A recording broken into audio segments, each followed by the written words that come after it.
Kung marupok ang jowa mo, iiwan ka, kakayanin mo ba?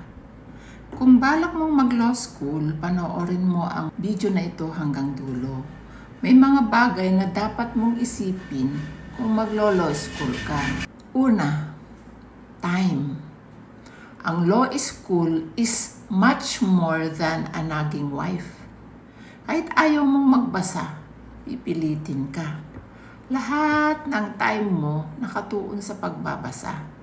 Kaya kung may jowa ka, kung marupok man siya, iiwan ka. Pangalawa, kaya ba ng bulsa mo? Tuition fee pa lang, mahal na. Books, sobrang mahal. Kodal lang 1,000 na.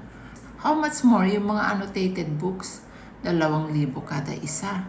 Ilang subject per semester? Gasolina.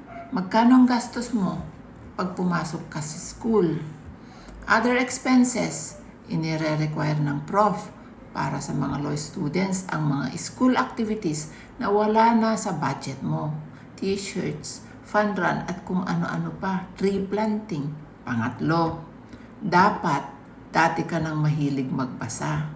Kasi kung hindi, ma-overwhelm ka sa dami ng babasahin. Pang-apat, maayos dapat ang English mo. May kakilala ako, sobrang yabang, pero di maayos ang English. Ilang years na niya sa law school, di pa rin naayos ang English niya. Pinagraduate na lang din para di na nuisance sa school, pero hanggang ngayon di pa nakalusot sa bar. Panglima, logical thinker. Ang batas ay may purpose. Paano mo i-apply sa given circumstance? Sana nakatulong. Please follow, like, and share.